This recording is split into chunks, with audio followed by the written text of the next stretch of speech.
যেটা ঘটছে আমি ওখানে সিসি ক্যামেরা ফুটেজ এবং যারা প্রত্যক্ষদর্শী তাদের মাধ্যমে জানতে পারছি যে ভিকটিম মেহরুবুল হাসান সে তার ওয়াইফকে নিয়ে তার ওয়াইফের নাম ইফতিকে নিয়ে বাইরে থেকে আসছিলেন। ঠিক তাদের সামনে একটি রিক্সা ছিল আর দুই পাশে দুইটা মোটরসাইকেলে তিনজন ব্যক্তি একটু মোটরসাইকেল বেশি হর্ন বাজিয়ে এলোমেলোভাবে উচ্ছৃঙ্খলভাবে যাওয়ার সময় রিক্সাকে লাগিয়ে দেয়।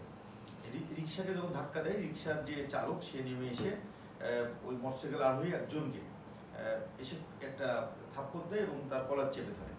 তখন যে পিছনে যে ভিকটিম মেহবুল হাসান সেও মোটরসাইকেল থেকে নেমে এটা প্রতিবাদ করে যে এইভাবে মোটরসাইকেল নিয়ে মহল্লার মধ্যে কেন যাওয়া হচ্ছে।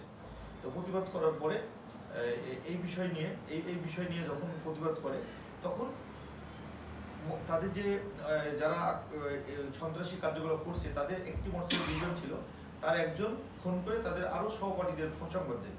সংবাদ দিলে ওখানে কয়েক মিনিটের মধ্যে আরও দুজন আসে, দুইটা ধারালো দেশীয় অস্ত্র নিয়ে। তারা এসে এই ঝগড়াঝাটি চলা অবস্থায় তারা এই ভিকটিমদেরকে ধারালো অস্ত্র দিয়ে কোপ দেয়।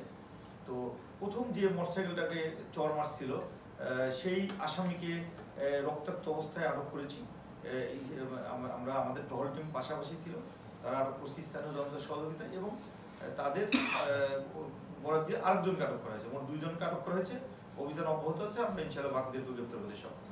এখানে স্বর্ণের কেনা বা এরকম কোনো কিছু ঘটনা আছে? এরকম না, ওনারা মার্কেট থেকে আসছিল। মূল ঘটনা হলো মোটরসাইকেল পাশ দিয়ে জোরে যাওয়ার বিষয় নিয়ে, যেটা আমরা এখন পর্যন্ত জানতে পারছি।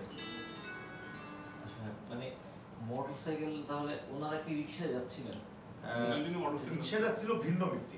ওখানে একটা টার্নিং আছে রাস্তা, তো ভিকটিমরা মোটরসাইকেলে যাচ্ছিল। যখন ভিকটিমরা মোটরসাইকেলে যায়, ভিকটিমের পাশ দিয়ে এরা আগে থেকে মোটরসাইকেল নিয়ে এলোমেলোভাবে চালাচ্ছিল। তো তার স্ত্রী পিছনে বসেছিল। এটা তাদের কাছে একটু লাগে যে ইয়াং ছেলেরা আমার পাশ দিয়ে ভাবে যাচ্ছে। ঠিক এরা ওইভাবে যাইতে যাইতে টার্নিং ঘোরার সময় রিক্সাকে ধাক্কা দেয় একটি মোটরসাইকেল। এই যে যারা আহত করছে তাদের মধ্যে তিনজন ছিল। তখন এই তিনজনের একটি মোটরসাইকেলে ওই রিক্সায় ধাক্কা লাগে। তখন রিক্সাওয়ালা রিক্সা থেকে নেমে এসে এদেরকে প্রতিবাদ করে যে কেন এইভাবে যাচ্ছ। ঠিক এই সময় এই ভিকটিম মেহরুব হোসেন ও তার হুন্ডা থেকে নেমে রিক্সাওয়ালার পক্ষ নিয়ে প্রতিবাদ করে। একটা সময় কলার ধরাধরি হয়। এই ঘটনায় এদের মধ্যে একজন ফোন করে তাদের সহযোগী আরো দুজনকে 8 থেকে 10 মিনিটের মধ্যে ডেকে নিয়ে আসে। ওখানে ঠিক আছে, তারা ধারালো অস্ত্র নিয়ে আসে, তারা কোপ দেয়। কাকে কোপ দিয়েছে? ওই যে মেহরুব হাসান, যারা বাইক নিয়ে যাচ্ছিল প্রথম, রিক্সার পিছনে যে ছিলেন, যে রিক্সাওয়ালার পক্ষ নিল তাদের। অর্থাৎ একাধিক ব্যক্তিকে কুপিয়েছে, স্বামী স্ত্রী দুজনকে। যাকে কুপিয়েছে সে বর্তমানে কোথায় আছে? এভারকেয়ার হসপিটাল আছে, ওখানে আমাদের একটি টিম আছে, এগুলো বিষয়ে তাদের সাথে কথা বলতেছে। এরা কি কিশোর গ্যাংয়ের সদস্য কিনা? এরা যাদেরকে আটক করছি এরা বয়স 22, একজন 23। এরা উচ্ছৃঙ্খল চলাফেরা করে। উত্তরাতে প্রায় দেখা যাচ্ছে কিশোর গ্যাংয়ের প্রকোপটা বেড়েই চলছে। কিশোর গ্যাং আপনি ইতিমধ্যে জানেন, আমরা অনেকগুলো কিশোর গ্যাংয়ের সদস্যকে আটক করছি। এরপরও আজকেও এই ঘটনায় আমরা 2 জনকে আটক করতে সক্ষম হয়েছি। তারা মোট ছিল 3 আর 2 5 জন। এদের মধ্যে 2 জনকে আটক করছে। যে 2 জনকে আটক করছে 2 জনের বাসায় টঙ্গী।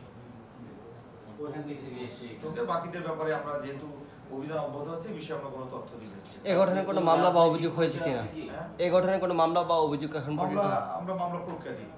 তাদের কোনো রাজনৈতিক পরিচয় আছে? না, এরকম ভাবে কোনো রাজনৈতিক পরিচয়। মামলাটা বা অভিযোগটা দিচ্ছেন কি? ভিকটিমের কে হন? ভিকটিমের আত্মীয়স্বজন আছে। এটা কি বলবেন একটা ছিন্নমূল ঘটনার কেন্দ্রবিন্দু হতে পারে কিনা? এটাও একটা উচ্ছৃঙ্খল চলাফেরার একটা অংশ বিশেষ। কিশোররা যে উচ্ছৃঙ্খল রাস্তায় যে চলে, সেই ঘটনা কেন্দ্র করে এই ঘটনা ঘটছে। তাহলে কি তাদের আমাদের এই বিষয় নিয়ে বিস্তারিত তদন্ত অব্যাহত আছে। তদন্ত করে আমরা বিস্তারিত বিষয় এখন এখন মধ্যে আজকে যে দুর্বৃত্ত যে ঘটনা সেই